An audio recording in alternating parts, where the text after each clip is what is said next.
गाडी र जिन्दगीको एउटा रुल सेम छ गाइस। अगाडि बढ्न गियर चेन्ज गर्नुपर्छ।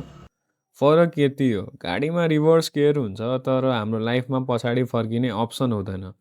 बस अगाडि बढिरहने हो। नमस्ते एभ्रिवान, फुडी वन्डरको यो तेस्रो ब्लगमा स्वागत छ। खासमा यो भिडियो सरस्वती पूजाकै दिन आउनुपर्ने थियो तर एडिट गर्दा गर्दै ढिलो भयो।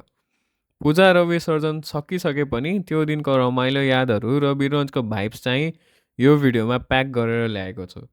सो बेटर लेट द्यान नेभर भन्दै सुरु गर्छौँ है त। सरस्वती पूजाको दिन ज्ञान र बुद्धिको आशीर्वाद लिन महर आइते लागेका थियो घन्टाघर हुँदै एनआई कलेजतिर। हजुरहरूलाई थाहा छँदैछ बिरगन्जमा सरस्वती पूजाको क्रेज एकदम नै नेक्स्ट लेभल हुन्छ। कलेज स्कुलदेखि गल्ली गल्लीमा पूजाको सेलिब्रेसन 2 दिनसम्म भइरहन्छ। भगवानको पूजापछि पालो थियो पेट पूजाको।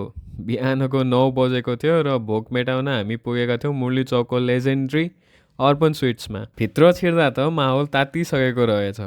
एकातिर अङ्कल तातो पुरी र जेरी छान्दै हुनुहुन्थ्यो अनि त्यो देखेर हामी पनि के कम लाग्यो मोबाइल निकालेर यहाँको रङ्गी चङ्गी मिठाईहरूको सिनेमेटिक्स लिन। हेर्दै खाउँ खाउँ लाग्ने के। यो ठाउँमा वीरेन्द्र अङ्कलले 15 वर्षदेखि स्वाद पस्किँदै हुनुहुन्छ। यो हो यहाँको सिग्नेचर पुरी जेरी र तरकारी कम्बो। वाह, यहाँको जेरी खाँदा नि ठ्याक्कै बिरजको मेलाको याद आउँछ के।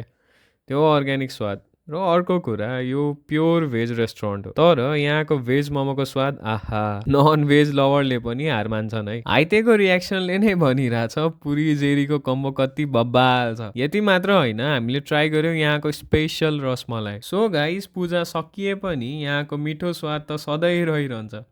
यदि तपाईँहरू पनि मुरली चोकतिर हुनुहुन्छ भने अर्पण स्विट्सको यो कम्बो खान नबिर्सिनु होला। यो लेट पोस्टलाई पनि माया गरिदिनुहोस् है। Keep eating, keep wandering. See you guys.